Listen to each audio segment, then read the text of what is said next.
my mentality, my reasoning, my statements are imperfect because I am imperfect. I have no idea of the distant past and future. How can I say that in future you will be like this, or in the past you were like that? I cannot say. But God, who is perfect and free from defects, who can see past, present, and future equally, and there is no defect in his vision, that he can say.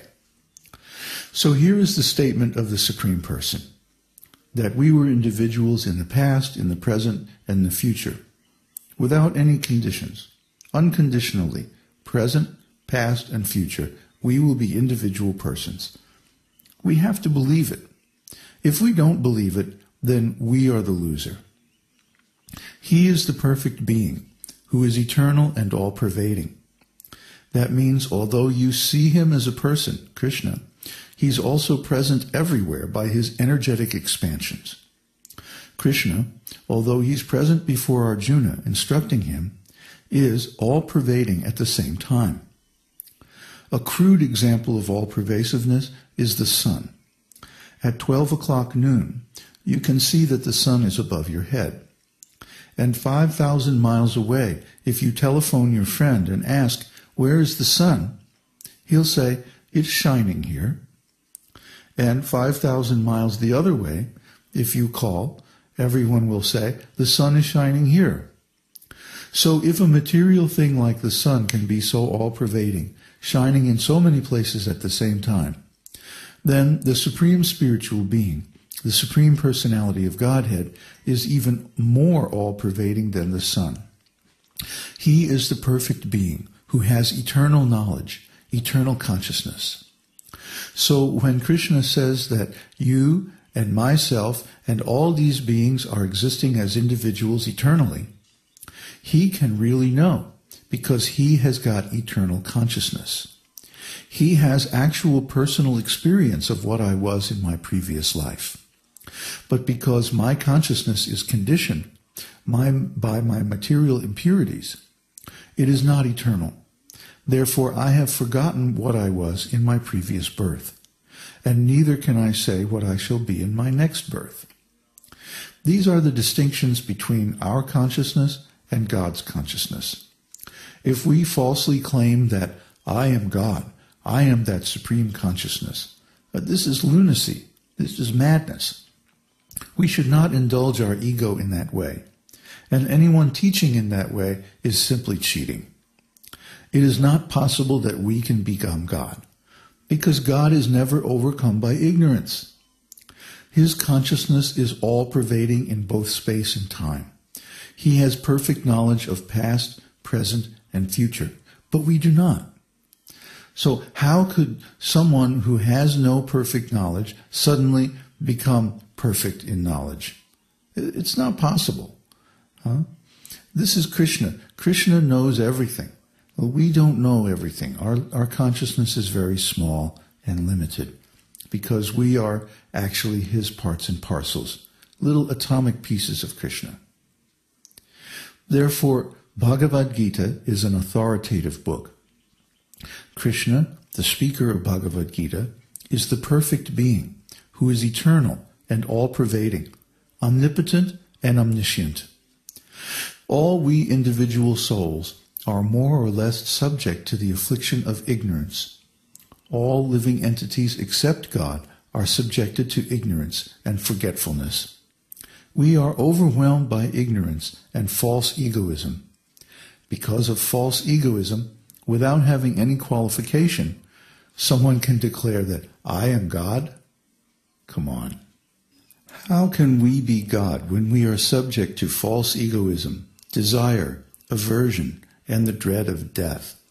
We have to do various kinds of work, good, bad, and indifferent, and reap the consequences thereof by the law of karma. That means we are subjected to the reaction of our acts. If you do some good thing, then you reap a good result. If you do some bad thing, then you reap a bad result. And because we are defective, sometimes we do something good and sometimes bad. So we are confused and do not know which way to turn or what to do. The best thing is therefore, to follow God. All the scriptures and religions of the world agree that God is all good. If we follow God, then we also become good. If we follow God or God's representative, then we also become like them. Because God is always good. God cannot give you a bad direction. Therefore, it is incumbent that everyone should be followers of the instructions of God. That is devotional service. Nobody should be deviated from the service of the Lord. The whole Bhagavad-gītā is nothing but the instructions of God to all the living beings. Although it was spoken 5,000 years ago in India, its wisdom is good for all eternity. Therefore, it is full of the supreme absolute truth. Now we are studying the beginning of Bhagavad-gītā, and at the end, Lord Krishna will instruct Arjuna, sarve dharman parityajya, mam ekang sharanang vraja, aham tvam sarva papebhyo mokshayashyami mashuchaha. Abandon all varieties of religion and just surrender unto me. I shall deliver you from all sinful reaction. Do not fear. Bhagavad-gītā 1866. You just surrender unto me, Krishna says, and aham tvam sarva papebhyo mokshayashyami, and I shall protect you from all reactions of sinful life. So the best thing is, if we want to be good, then we have to follow the instructions of the all-good. We have to mold our life in such a way that we do what is advised by the all-good Supreme Personality of Godhead. That will make our life perfect. So that is the method of the esoteric teaching. Therefore, we should understand that the power of association is very strong. In other words, who we hang out with, who we spend time with, who we admire and respect, molds our personality, and we become like them. So if someone is associating with criminals, he becomes a criminal. And if someone is associating with good people, then he becomes a good person. If someone is associating with Krishna, he becomes like Krishna. He becomes spiritual. He becomes eternal. His consciousness expands, and he becomes aware of the eternal realm of spiritual existence, just like Krishna. Why? Because association means we absorb qualities from whoever we associate with.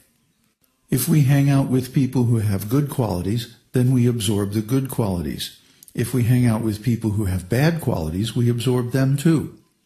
So we have to be very cautious who we associate with, what books we read, what shows we watch on TV, who our friends are. Sometimes there's a legal thing called guilt by association. In other words, you may not have committed a criminal act yourself, but you were in association with people who did. Therefore, you're considered guilty simply because you were an associate of these people. This is actually a law in some states in the United States. If you are in a car with people who have drugs, then you're considered just as guilty as they are, even if nobody can prove that the drugs were yours. You still have to go to jail. So guilt by association. Similarly, character is formed by association. So we should be very careful to associate with the highest truth. And the instructions in Bhagavad-gītā are an expression of that highest truth, the supreme absolute truth.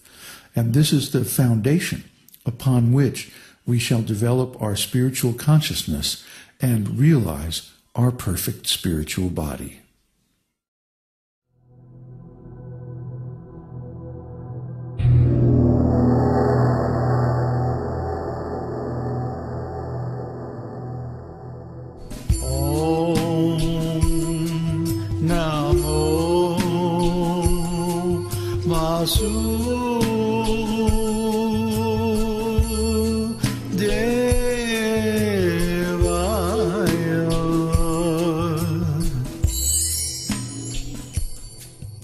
We hope you've enjoyed this edition of Your Perfect Body.